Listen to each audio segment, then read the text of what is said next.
Irritable Powell syndrome யாருக்கெல்லாம் வரும், அதை எப்படி கட்டுப்படுத்தலாம் அப்படிங்கறத பார்க்கலாம். வீடியோ ஃபுல்லா பாருங்க.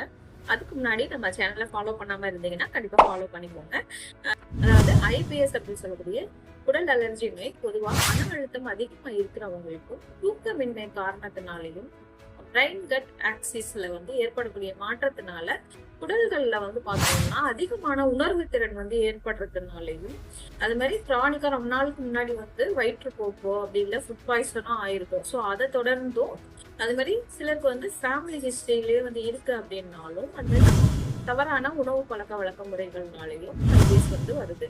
ஸோ இதனுடைய சிம்டம்ஸ் எல்லாம் என்னன்னு பார்த்தோம்னா கான்ஸ்டிபேஷன் இருக்கும். அது மாதிரி சாப்பிட்ட உடனே மோஷன் போவாங்க, அடிக்கடி மோஷன் போயிட்டே வருவாங்க. மோஷன் போனாலும் ஃபுல்ஃபில்லா போகாத மாதிரியான ஒரு ஃபீல் இருக்கும். வயிறு பொறுமிக்கிறோம், வயிற்றுல வலியும் இருக்கும். ஸோ ஒரு சிலருக்கு டயரியாவும் இருக்கும், கான்ஸ்டிபேஷன் இருக்கும், மாறி மாறி வரும். ஸோ இதெல்லாம் ஐபிஎஸோட சிம்டம்ஸ்.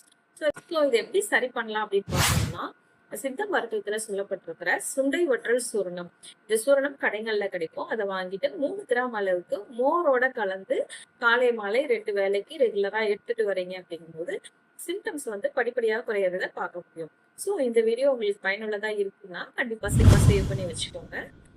அடிக்கடி சாப்பிட்ட உடனே மோஷன் போகிற உங்க ஃப்ரெண்ட்ஸ் அண்ட் ஃபேமிலி மெம்பர்ஸ்க்கு ஷேர் பண்ண மறந்துடாது.